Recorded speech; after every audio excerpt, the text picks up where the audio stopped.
Hello everybody, this is Jens Ludwig from Edguy speaking, and you are listening to Metal Holic.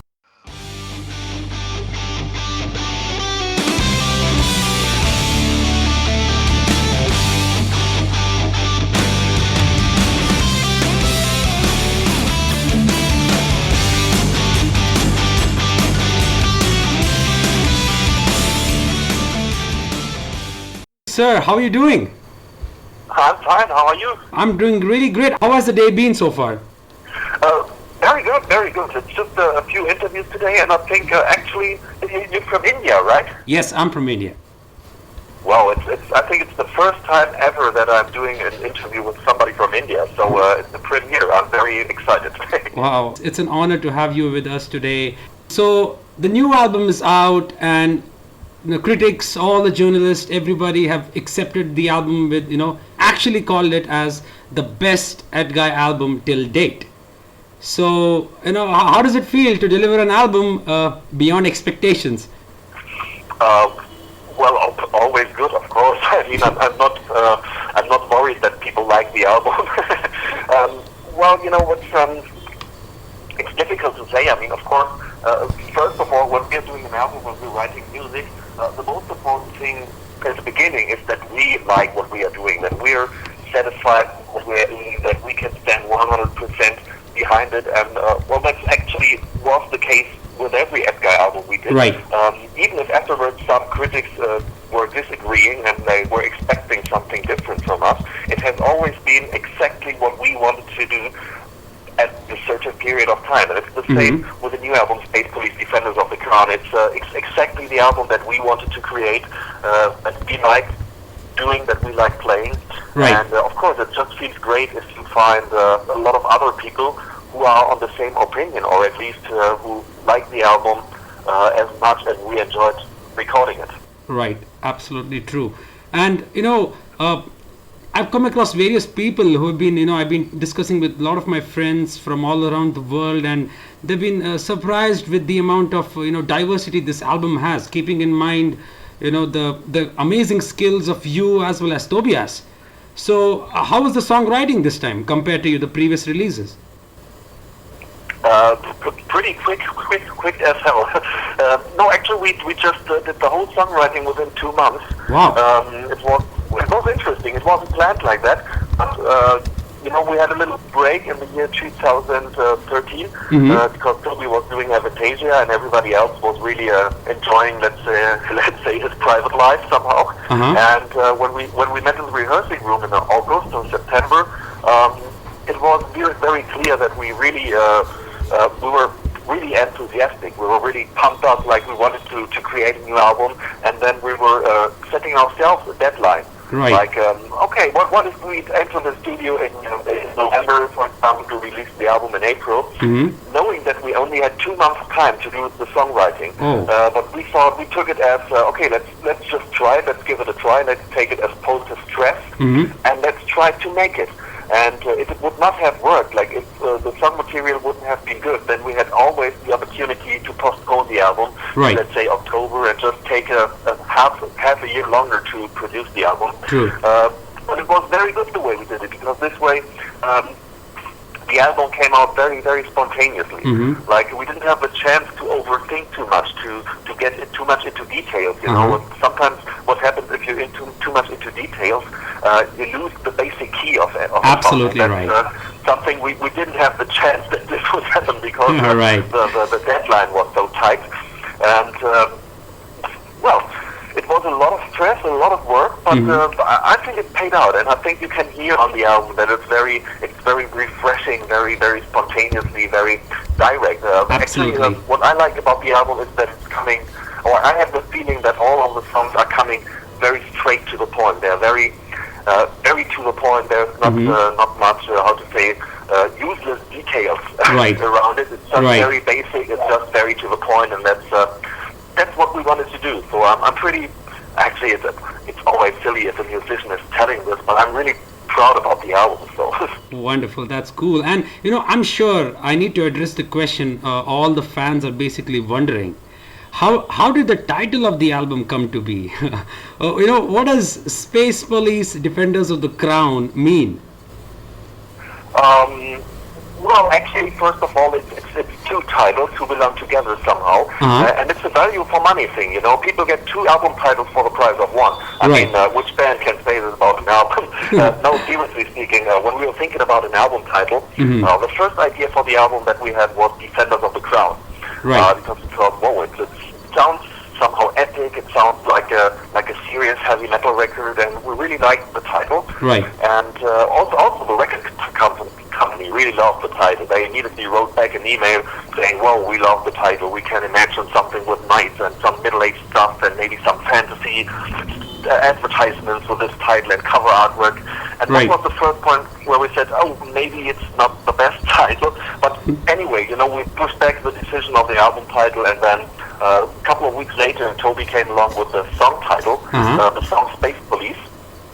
And again, we thought, well, that's also a good album title. And not typical heavy metal, but very, very freaky, very extraordinary. So that's definitely a title people would expect from an Edguy album. Right. But we didn't want to have one or the other, so it was actually producer Sasha Pad who came along with the idea one day, like, "Hey guys, why don't you take both titles? It's funny." We thought, like, "Oh yeah, he's joking, of course." And then you could see, like, everybody in the band was like thinking about the title and saying the title to himself in his mind, like "Space Police, Defenders of the Crown." And if you do this 2 or 3 times, you will realize, wow, it sounds great. It sounds like a movie, like the beginning of a trilogy, like Indiana Jones and the Last Crusade, like something really big.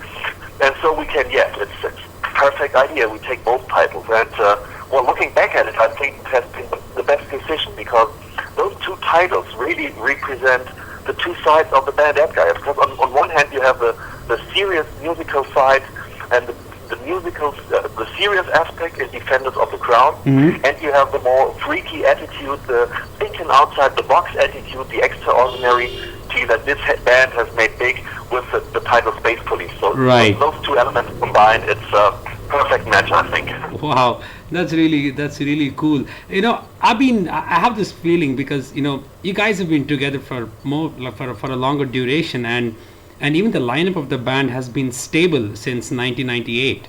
So I kind of feel that Edguy is nothing but a group of friends who love making music, and that's basically evident in your music, because on every album you guys come up with something great and always surprise the fans. So, you know, how have you guys managed to stay together for so long? Well, I always say, I started to say with this episode of interviews, I started to say that we have superpowers. Everybody in the band, we have superpowers, and it's two superpowers that no other persons in the world have. It's just the 5 guys of Edguy who have these superpowers. Right. And these superpowers are, we can talk and we can listen. And that's basically the key of everything. I mean, no, seriously, it's just we really love what we are doing. And I think people can hear that we really enjoy what we are doing.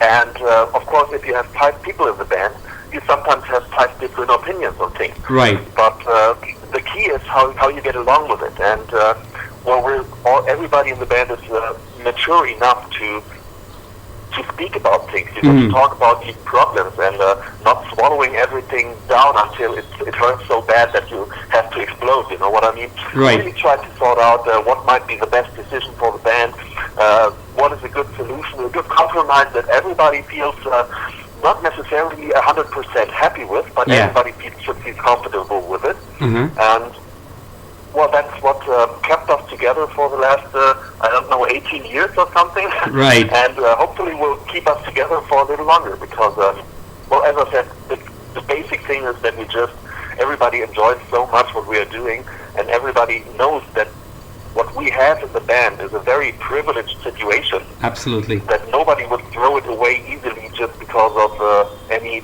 ego shit going on. Right. You know what I mean? Right. That's really wonderful. And album also had a surprise of Falco's Rock Me Amadeus. Now this song, I remember listening to this song in 90s, and I've heard so many covers by many bands, as well as on YouTube. But Edguy does the song more justice than any of the samples or covers I've heard previously, especially the vocal range. Tobias Sammet, Take a bow. Yeah, definitely. I mean, you're right. We also, when we engaged with the cover version of this song, we were also checking on the internet, like looking for cover versions. Right. And we found out that there is really no good cover version of this song existing. There's some stupid dance floor versions or some really, really crappy wannabe versions, but there's no real version where you say, okay, this really pays tribute to the original, but has also something that the cover version has to be, means a band that is bringing its identity into the song. Absolutely. And, well, we're all fans of Falco, and with this song, of course, the biggest part and the biggest challenge was for Toby to get all the vocals into himself, into his own performance. You know, to get the Austrian accent. Right. I remember him. He was really spending weeks listening to this song, listening to every detail, to everything, trying to suck in every little piece of variety that this guy has done in the original, and then he was trying to reproduce it. But you know what my favorite parts of these songs are? There are 2 or 3 times in the verse. There's 2 or 3 words where Toby is singing like Toby, and that's still moments that I really love in this song, because that is pretty close to the original version, and then at some point Toby is breaking through, and this is I really love this kind of part. He did an amazing job on this song, and I also like the difference between, on one hand, you have that very uncommon verse which is rapped in Austrian accent, but then you have this chorus that also could have been on any epic power metal record. You know, this chorus is really epic and huge and pumping. So it just has been a challenge. Absolutely agree with that. And you and Tobias have been together for a long time. I mean, and keeping in mind the songwriting skills you guys possess is definitely top notch. So, you know, if I would have to ask you from a personal perspective, how would you define Tobias Sammet in a word or in a sentence? How would that be? In a sentence,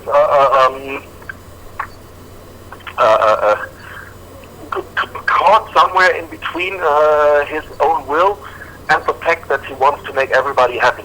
Wow. That might be a good decision. Yeah, it's a good explanation, because it was in this band he's really struggling sometimes. Right.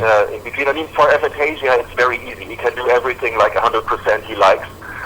But in Edguy we have 5 other members, and it's a grown band, so everybody's got an opinion, and everybody wants to be happy with the result. Right.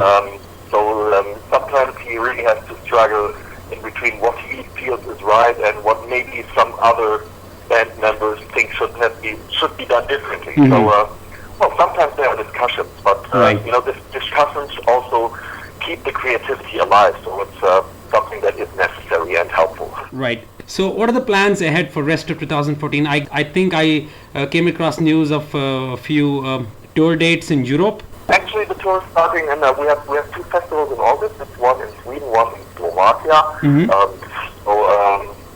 Just a little warm-up show, let's put it that way. And actually, the European tour is starting in the middle of September, starting with 3 dates in England, and then starting in Hamburg to conquer the rest of Europe. That's everything that's confirmed so far. But I really hope for another round-the-world trip. There's going to be more shows, definitely. Wow. Now that brings me to the question, when is Love Tiger coming to India? I don't know. That's a good question. Actually, India has been one of the places we haven't been so far. Yes. So it would definitely be about time to go there. I don't know, actually. Is there? Well, you have to inform me. Are there foreign artists coming to India quite often, or is there a scene? There are so many bands, especially the bands from US and Europe as well. We've seen so many bands coming in here and playing, and you know, actually most of them have come twice here.